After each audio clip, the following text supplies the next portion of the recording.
जब से ये सरकार बनी है तब से एक बहुत बड़ा इन्होंने ये नैरेटिव बनाया हुआ है कि अगर आप सरकार के विरोध में बोलोगे तो आप देशद्रोही हो। एक तरीके से ये आपने सरकार का अगर कोई भी काम का विरोध कर लिया तो आप चले जाओ पाकिस्तान, आप देशद्रोही हो, आप इस देश के खिलाफ बात कर रहे हो।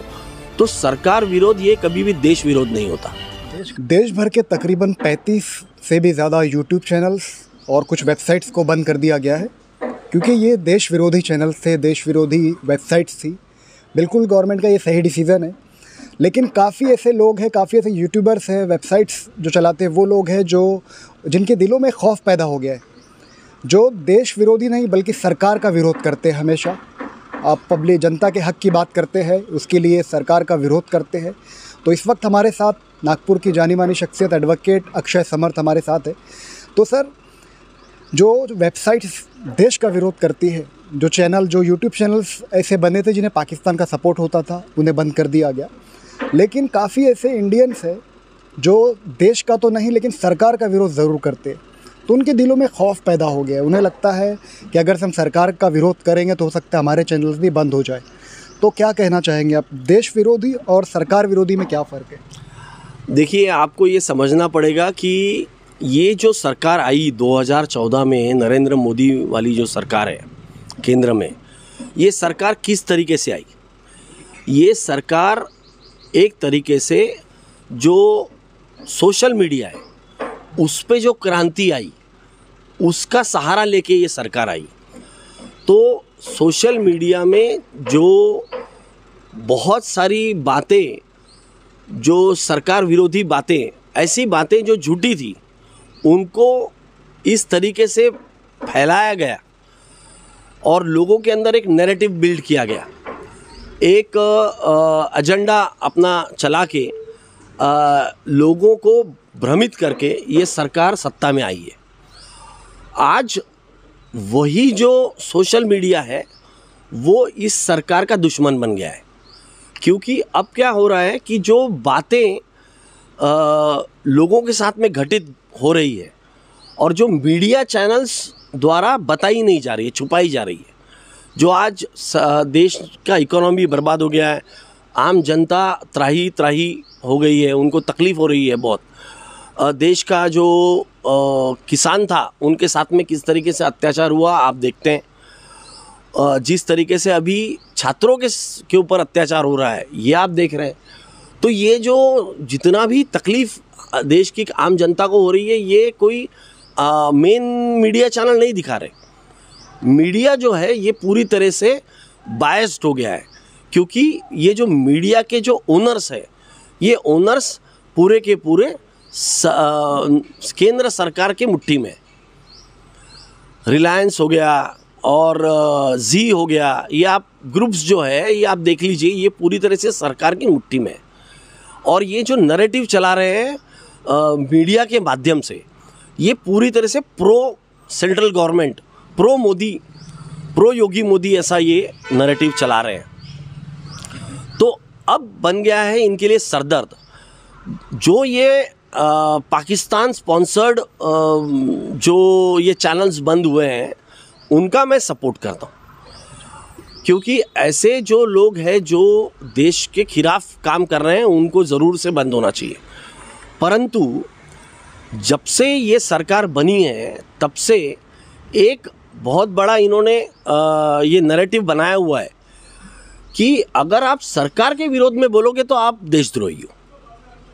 एक तरीके से ये आपने सरकार का अगर कोई भी काम का विरोध कर लिया तो आप चले जाओ पाकिस्तान, आप देशद्रोही हो, आप इस देश के खिलाफ बात कर रहे हो। तो सरकार विरोध ये कभी भी देश विरोध नहीं होता।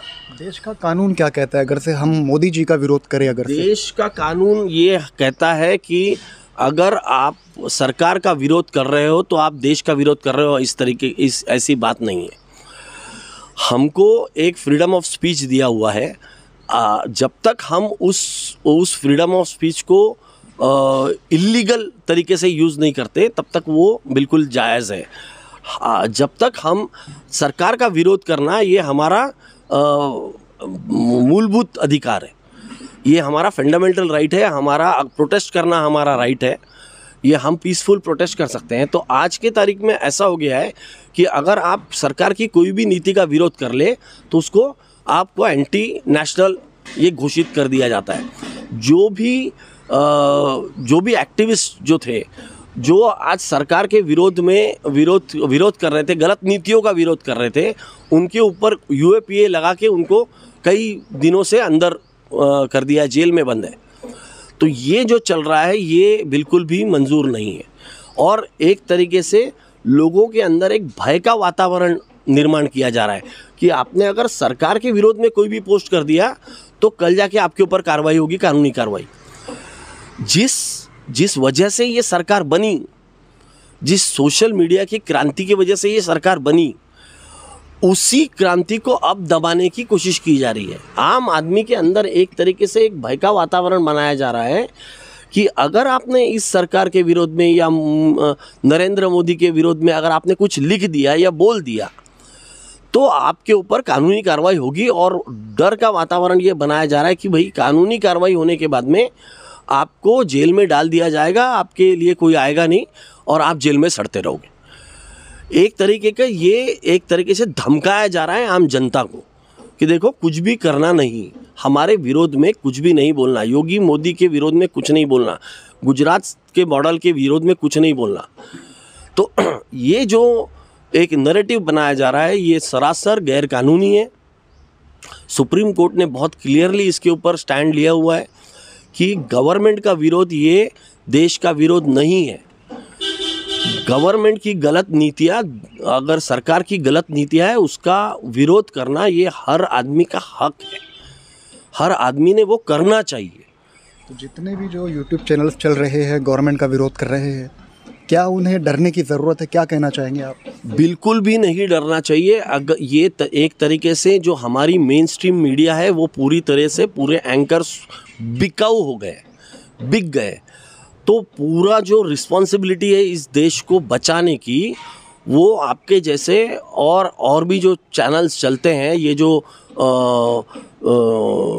ये इंटरनेट चैनल्स है और ये जो छोटा मीडिया है और ये जो पत्रकार है जो अपने आप अभी भी उनके अंदर की जो रीढ़ की हड्डी है वो सीधी है, वो सरकार के सामने झुकी नहीं है। ऐसे ही लोगों के ऊपर ये पूरा बेस्ड है। अभी पूरी रिस्पॉन्सिबिलिटी हमारे जैसे लोगों के ऊपर है जो इस सरकार की गलत नीतियों का विरोध कर रहे हैं। भले ही हमारे ऊपर कोई एक्शन लिया जाए पर हम झुकेंगे नहीं, क्योंकि अगर हम झुकेंगे तो ये देश को पूरी तरह से बर्बाद कर दिया जाएगा।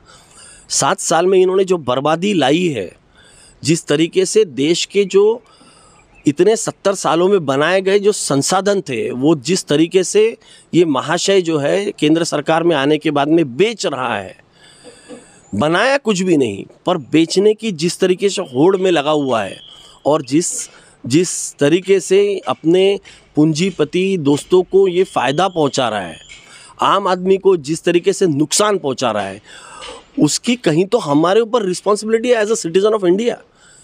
इस देश के नागरिक होने के ऊपर हम जैसे और आपके जैसे पत्रकारों के ऊपर ये रिस्पॉन्सिबिलिटी है कि ये बात सामने लाए।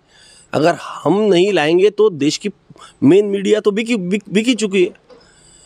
कुछ ही 1-2 चैनल है, एनडीटीवी और कुछ चैनल है जिसमें जो थोड़ा बहुत दिखाते हैं सच, बाकी तो पूरा मीडिया ही बिका हुआ है। एक एंकर जो है वो सैकड़ों करोड़, हज़ारों करोड़ के मालिक कैसे बन गए? ये इसी तरीके का गलत नैरेटिव, गलत ये देकर ये चैनल्स करोड़ों अब्जो रुपए कमा रहे हैं। और पूरा जो मीडिया हाउसेस है ये पूरा का पूरा प्रो सेंट्रल गवर्नमेंट काम कर रहा है, ये एवरीबडी नोस, हर किसी को मालूम है। एक तरीके से एक पिक्चर बनाया जाता है हर इलेक्शन के सामने कि देखो किस तरीके से मीडिया बीजेपी जीत रही है। और एक आम जनता को ये होता है कि मैं जीतने वाले पार्टी को वोट करूं। तो ये जो है इसका हमारे ऊपर रिस्पॉन्सिबिलिटी है कि हम उसका विरोध करें।